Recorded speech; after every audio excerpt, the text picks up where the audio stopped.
I hope the sound on the background doesn't affect what I'm about to say. This is a beef between South Africa and Nigeria. It's been going on for a while. Whether it's on football, whether it's in entertainment, whether it's now today, I'm reporting that for the past a week now, South Africa started ordering Uber boat ride from South Africa in Nigeria, messing boat ride communication and passenger pickup messed up. So in retaliation, Nigerians started doing the same thing in South Africa. Okay, so now South Africa started it first. Now Uber company have put a stop to it and block accounts that was doing this thing.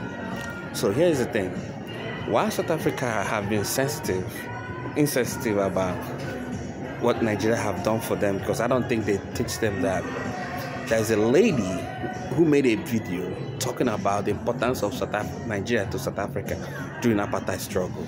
I will attach her video to this video and you'll watch it. South Africans always constantly try to, maybe start fight with Nigerians. Then when Nigerians start responding, some of them claim victims, some of them try to be ignorant.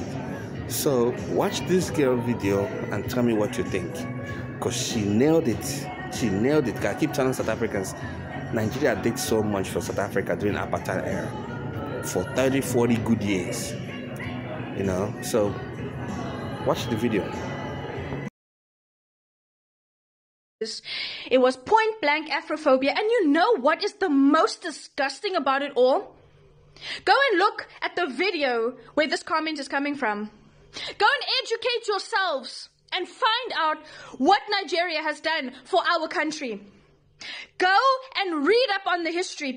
Nigeria spent $61 billion, billion with a B, to help liberate our people from 1960 to 1995. In those 35 years, Nigeria spent $61 billion, people. Dollars. We're not talking rands here. We're talking dollars. They also issued us passports when we needed it. You know what? I will just show you. You can go to the archives yourselves. You can do the history yourselves. From 1960 to 1995, Nigeria spent over $61 billion to support the end of apartheid. And this is according to the South African Institute of International Affairs.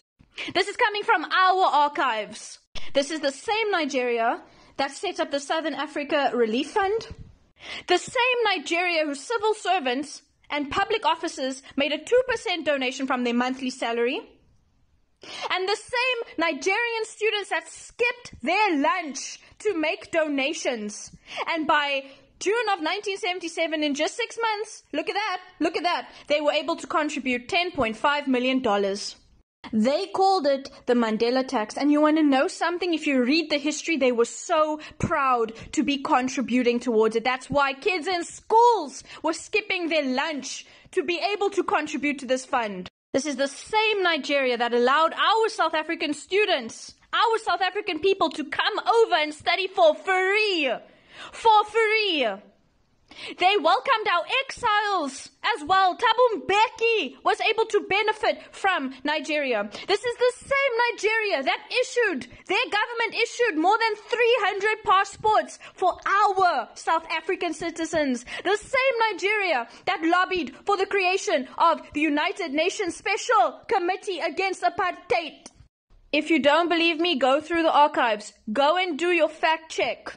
Because the history is there, the research is there, it's even coming from our own people. It's all there. I stitched this in my last video. Oh, and this thing of Nigerians are bringing in the drugs to our country, please show me.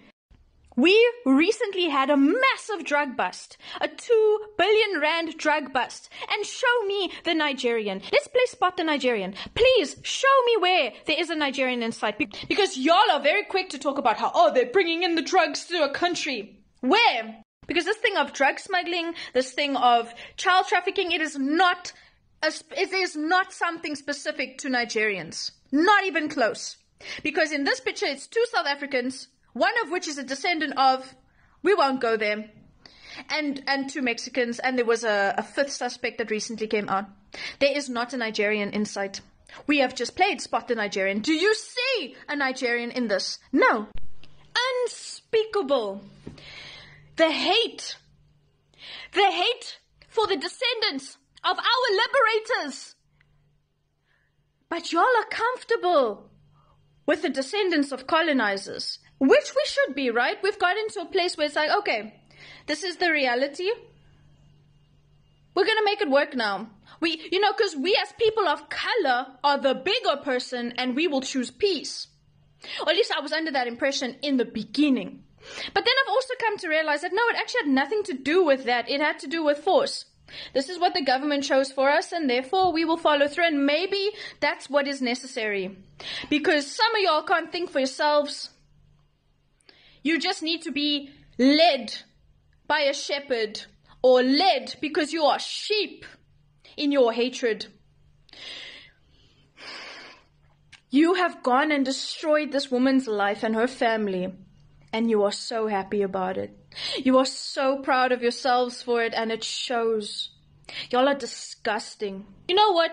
You are so welcome to cancel me over this. I don't want to be followed by sheep, by cancel culturalists, whatever the fuck you want to call yourselves. Please cancel me. Go for it. I don't give a fuck.